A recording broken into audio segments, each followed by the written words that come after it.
Okay, I got a request for it, so today let's make some horchata. Horchata is a really lovely drink if you've never had it. There are apparently actually many different versions of horchata. There are some, for example, that were made in Valencia, Spain using tiger's nut, but the version today we're going to be making is kind of common from North and Central America, and this is typically made with rice. The recipe that I'm going to be making today is extremely simple, and it has a lot of tunability in terms of sweetness or whether or not it's vegan. So let's just go ahead and jump into this simple recipe. Now, as I said before, the version I'm going to be making today is with rice. So let's start with 1 cup or about 200 grams of white rice. I don't really think the rice variation matters too much as long as you aren't using a super starchy rice like arborio or Thai sticky rice. Rinse and wash the rice thoroughly until the water comes out clear. And then we're going to add this washed rice to a bowl with 2 cups of water. Additionally to this bowl, we're going to add the ingredient which will give the horchata its distinctive flavor, which is the cinnamon.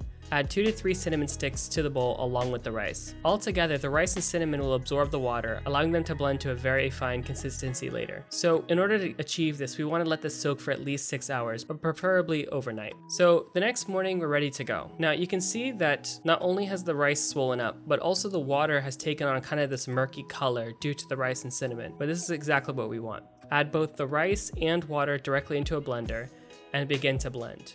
Now we're going to want to blend this for a good long while. We need to ensure that the rice grains have been completely broken up along with any large cinnamon pieces. But after about 2 to 3 minutes of blending, my horchata turned out to be pretty smooth. Now there still are some very fine particles left over in this horchata, and to me this is totally in line with the horchata I'm familiar with from the taquerias in Tucson. However, if you really aren't the kind of person that can abide coffee grounds in your coffee, this may not be your jam. So no stress. To get rid of this, use something like this, which is a nut milk bag. Just pour the horchata through this, and this should help strain all the errant rice particles left over in the horchata. Alright, so now we're nearly done. So to the blended rice and cinnamon, we're going to add 2 more things. One is that we need to add a 12 ounce or 350 milliliter can of evaporated milk, which will give our horchata kind of a nice cooked flavor.